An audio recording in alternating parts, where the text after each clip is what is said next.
পার্কটি তৈরি হয়েছে এলাকাবাসীর স্বতঃস্ফূর্ত অংশগ্রহণে। এলাকার 5,000 সদস্য নিয়ে অগ্রপথিক পল্লী সমিতি 1980 সালে যাত্রা শুরু করেন। এই দীর্ঘ 35 বছরের অক্লান্ত পরিশ্রম আর তাদের ত্যাগের ফসল এই পার্কটি।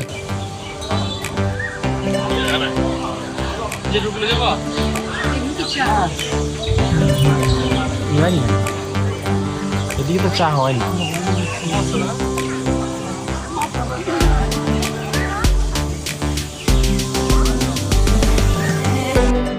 জিন্দা পার্কের অবস্থান নারায়ণগঞ্জের রূপগঞ্জে। প্রায় 100 বিঘা জায়গায় গড়ে উঠেছে এই পার্কটি।